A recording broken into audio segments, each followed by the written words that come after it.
request mo, may Labs Mitch. Layo mo kasi, so dito na lang kakain ng Miguelito.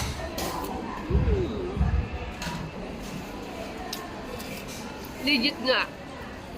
80% less sugar siya. Hindi siya matamis, pero masarap.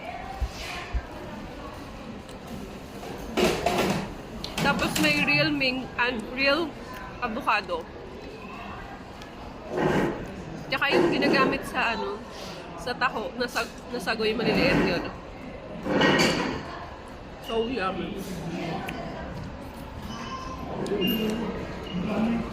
Tapos pwede pala siyang i-mix yan yung ube at saka avocado. Galaw ng table ko eh. Pero legit nga, masarap siya. Kaya pala si Papa P yung endorser nito. Charot lang po. Masarap siya. Ay, namili ko siya ng ube at saka ng avocado. Tapos,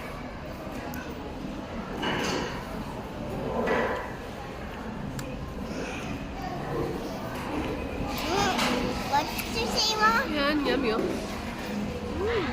At saka siya ha? So, magkano nga ba ito nabili ko? 100. It's 135. Pero sobra ang niya, generous maglagay ng ice cream. Parang for sharing na siya, ganun kadami. Sobrang dami.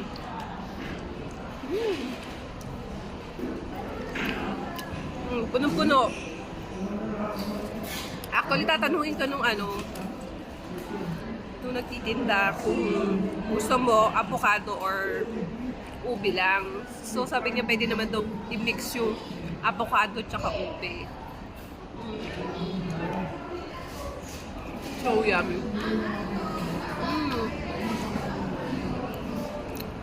Ang layo kasi ng ng outlet mo, may labs. So, dito nilang kumain. Pero, syempre, iba tagal mo ng request na tikman ko to. Tapos, ang ganda pa ng kutsara, uuwi ko na naman to. Sobrang sarap.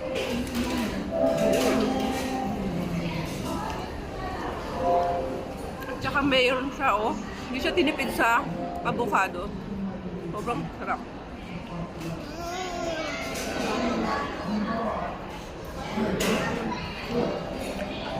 Actually, parang pantatluhan na to eh.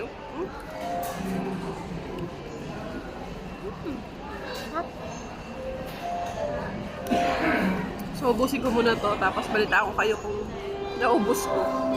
Pero talaga, yung ice cream niya hindi siya matamis.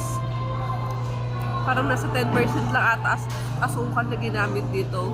Legit na masarap. Promise. Pin na rin kayo.